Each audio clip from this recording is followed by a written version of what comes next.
Hi friends, இன்றைக்கி வீட்டிலேயே எப்படி சாஃப்டாக பரோட்டா பண்ணலாங்கிறத பார்க்கலாமா?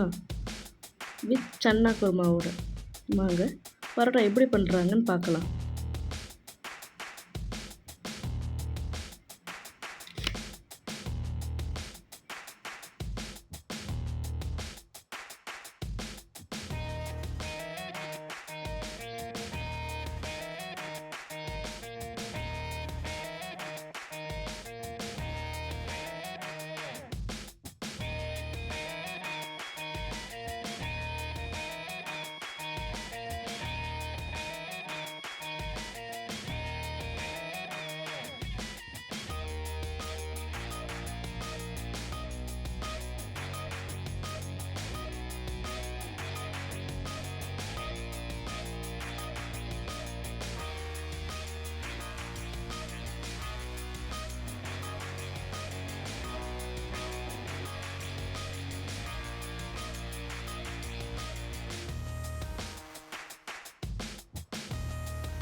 இப்போது சன்னா குருமா எப்படி வைக்கலான்னு பார்க்கலாமா?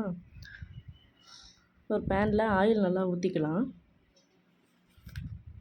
ஆயில் நல்லா ஹீட் ஆனதும் அதுக்கு தேவையான ஸ்பைசஸ் எல்லாம் போட்டுக்கலாம்.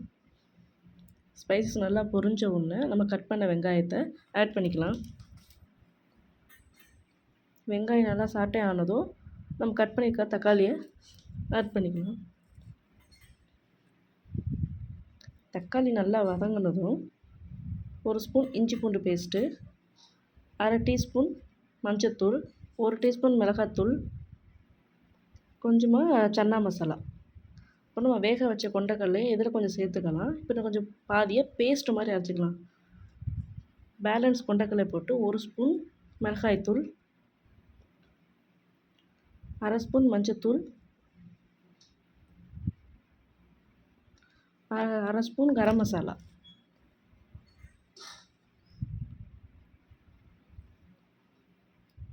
இப்போ நல்லா அதை பேஸ்ட் மாதிரி அரைச்சிட்டோம். இதை அதில் மசாலாவில் நம்ம ஆட் பண்ணிக்கலாம். தண்ணி ஊற்றுறத வீடியோ எடுக்க மறந்துட்டேன். நீங்கள் கொஞ்சம் தண்ணி ஆட் பண்ணிக்கோங்க.